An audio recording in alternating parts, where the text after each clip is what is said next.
Okay, so welcome to this next video in which we are discussing complexins and their involvement in neurotransmission.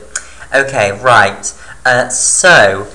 In the previous video, what we saw is that the complexin proteins are associating with these core snare complexes, or snare pins, which dock the synaptic vesicles at the plasma membrane.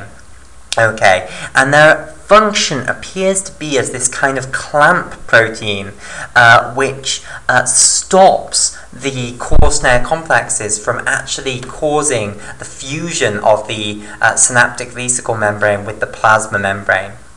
Okay, now what we want to see is what happens when an action potential actually arrives, and how the calcium signal that results from the action potential arriving in the axon terminal is going to change the function of these complexins, and they're going to go from being anti-fusion, i.e. having this clamp function, to being pro-fusion.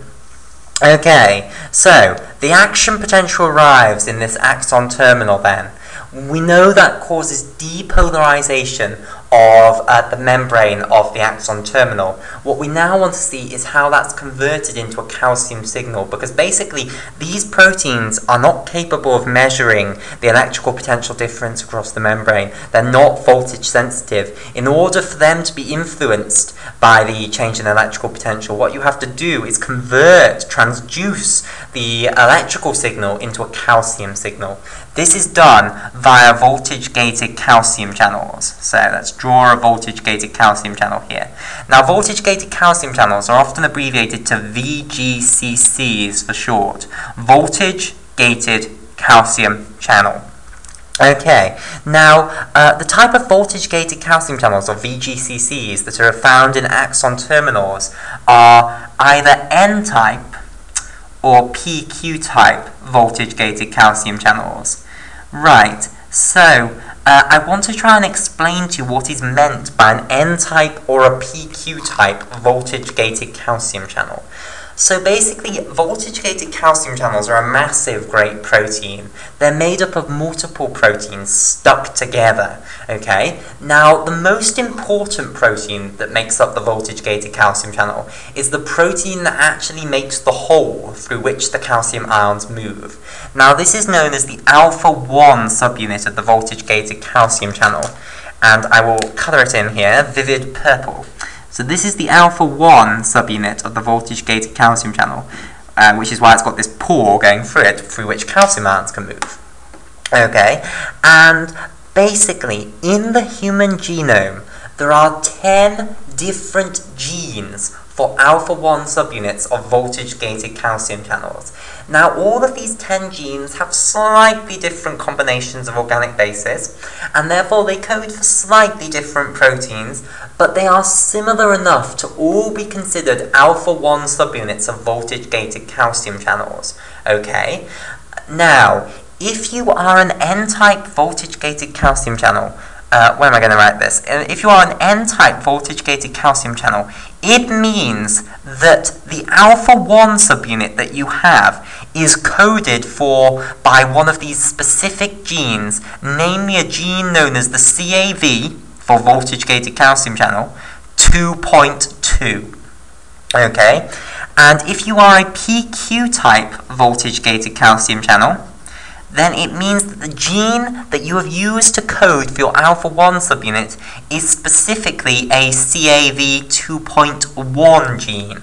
Okay, so that's what this N and PQ business refers to. It means what gene did you use to code for your alpha-1 subunit, which is your main subunit that makes up the voltage-gated calcium channel. Now, voltage-gated calcium channels, as I said, are made up of loads of proteins stuck together, so they have a bunch of other subunits stuck to them. So these are known as the auxiliary or accessory subunits, because they're not essential for the function. The alpha-1 subunit makes a perfectly good channel on its own, but these subunits alter its function, maybe make it better, stick it to bits, target it to certain portions of the cell. You know, they're very important. So, the different subunits then, this one's sticking here next to the alpha-1 subunit, which I've coloured in orange. This is known as the gamma subunit of the voltage-gated calcium channel. This one in the cytoplasm, which I've coloured in turquoise, that's known as the beta subunit of the voltage-gated calcium channel. And what colour should I colour the final one in? Green, I think. This one over here in green, this is known as the alpha-2 delta subunit. Okay, and the reason it's called alpha-2 delta is that really it's made up of two subunits. The box at the top is the alpha-2 subunit, and the stick that's implanted into the membrane, that's the delta subunit. Okay, now, when an action potential arrives in this axon terminal, the electrical potential difference across the membrane, i.e. the difference in the electrical potential when you move from the extracellular to the intracellular compartment, is going to depolarize. That's going to be sensed by this voltage-gated calcium channel, and it's going to change conformation and open. Okay? Now, when it opens, it can conduct divalent calcium ions. Now, what direction is it going to conduct divalent calcium ions in? Well, basically, the calcium concentration gradient is massive, so there's only one direction you're ever going to conduct calcium. Basically, the calcium concentration outside the cell, which I think I'll write here, calcium concentration outside the cell is 1.5 millimolar. Okay, which isn't actually that much, not when you compare it to the extracellular sodium concentration, for instance, which is 145 millimolar. But the concentration inside the cell is 100 nanomolar.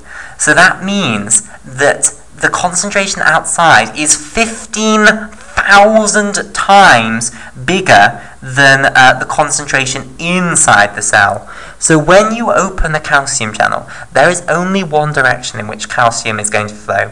The probability of a calcium ion hitting the channel and going in and going into the cell from this side is 15,000 times greater than the probability that a calcium ion will hit from this side and go out. So you're going to get calcium coming into the cell. Okay, right. Now, moreover, the alpha-2 delta subunit of the voltage-gated calcium channel, it's responsible basically for positioning these voltage-gated calcium channels so that they are nearby these docked synaptic vesicles in the readily releasable vesicle pool. So, when these N and PQ type voltage-gated calcium channels open, they're going to spray calcium onto these docked synaptic vesicles and onto the machinery, the protein machinery in those docked synaptic vesicles. Right, okay, so we're now going to see how this spraying of calcium onto these docked synaptic vesicles is going to lead to their fusion. And we're going to see it now in the context of complexins. So we're going to integrate in on our knowledge of complexins. So we're gradually building up a bigger and bigger picture of this, basically, as we progress through this playlist on synaptic mechanisms. Okay, right, so let's turn over the page. Right, so the calcium sensor then inside these vesicles, what is it? It's a protein known as synaptotagmin. So let me draw a synaptic vesicle here. So this is our synaptic vesicle. Let's show it docked at the membrane again. Okay, so here is synaptobrevin. Here is syntaxin 1. Here is SNAP25 that's involved in this core snare complex. And now let's draw our complexin protein involved in this complex as well.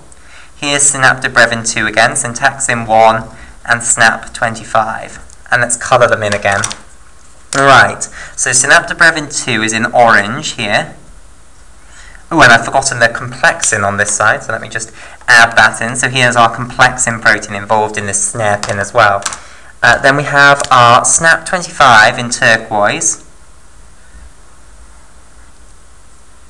Okay, and then we have our syntaxin 1 in blue here. So this is the syntaxin 1 protein. And now, in vivid purple, we have our complexin protein here, which might be complexin 1 or complexin 2. It doesn't matter. They do the same thing. Right. Now, another important protein The calcium sensor then.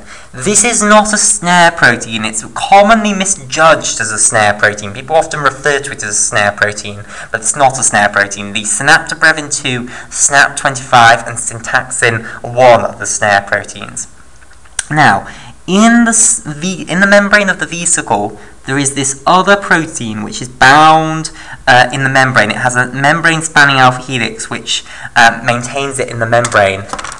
And this protein I will draw in, shall I do it in, no, we've used that colour, I'll do it in red. Okay, so here is red.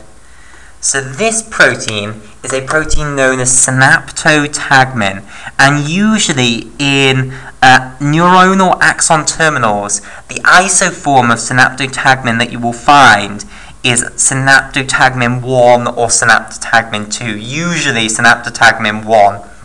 Right, okay, there are, I think, about 19 different isoforms of synaptotagmin. So, some of them aren't involved in neurotransmission whatsoever, so it is important to distinguish these isoforms. Right, okay, now, synaptotagmin's structure then, it has this membrane-spanning alpha helix here, and then it has these two blobs that I've drawn here. Now these two blobs represent the calcium binding domains. So this first one is known as C2A, and the second one is known as C2B. And these domains are both what are known as C2 domains, which are just structures in proteins which are capable of binding calcium. Okay, now when calcium goes up in the cytoplasm, what it's going to cause, well, nearby these synaptotagmin proteins as well, because we've heard that the voltage-gated calcium channels of the N and PQ type have these alpha-2 delta subunits, which are deliberately trying to position them so that they are nearby the docked synaptic vesicles of the readily releasable vesicle pool. Okay, so when the calcium goes up in the vicinity of this synaptotagmin protein, what's going to happen is that calcium is going to bind to these two C2 domains. So 3 calcium ions are going to bind to the C2A domain, and 2 calcium ions are going to bind to the C2B domain. Okay, and what this is going to do is it's going to raise the electrical potential of these two domains. So you're effectively chucking positive charge onto these proteins. 6 positive charges are going onto C2A and 4 positive charges onto C2B because the calcium ions are divalent. They have 2 positive charges each. So that's going to raise the electrical potential of these proteins. It's not going to cause a conformational change. This is why the change is so rapid, because as soon as the calcium's there, you don't have to wait around for the protein to change structure. It's instant. You get this rise in electrical potential, and that's what's going to trigger the function of synaptotagmin now. Okay, and we'll discuss that function of synaptotagmin in the next video.